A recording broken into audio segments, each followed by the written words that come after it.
যেটা যদি আমরা ফলো করি তাহলে বাইক চালানোর সময় যে মনোযোগ দিয়ে মোটরসাইকেল রক্ষণাবেক্ষণ, নিরাপত্তা নিশ্চিতে করণীয় সহ বিভিন্ন বিষয় শুনছেন ও দেখছেন নানা বয়স ও শ্রেণী পেশার মানুষ।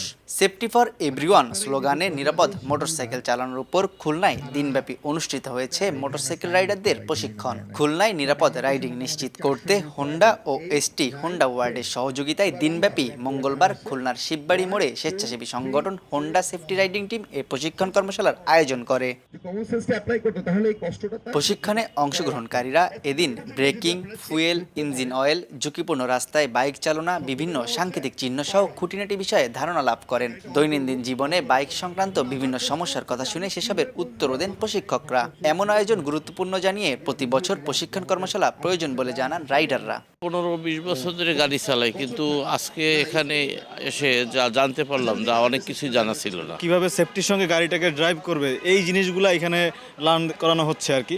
তো এইটা একটা অবশ্যই একটা পজিটিভ দিক, ভালো দিক। যে পরিমাণে অ্যাক্সিডেন্টের হার বাড়তেছে বা মানুষের এলোমেলো চলাফেরার যে অবস্থা, তাতে আমাদের এই ট্রেনিংটা আসলে অতি প্রয়োজন।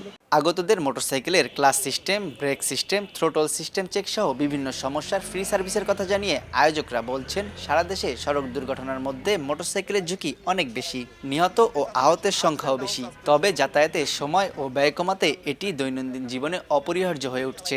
এসব কারণে গ্রাহকদের নিরাপত্তার কথা ভেবেই এমন আয়োজন। আমাদের সারা বাংলাদেশে এই প্রোগ্রামটা চলছে।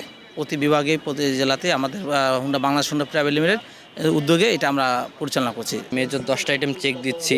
তার ভিতরে আছে clutch system check, brake system check, drive chain, engine oil, মানে মেজর যে 10টা আইটেম দুর্ঘটনার ঝুঁকি কমায় সেগুলো আমরা চেক দিচ্ছি।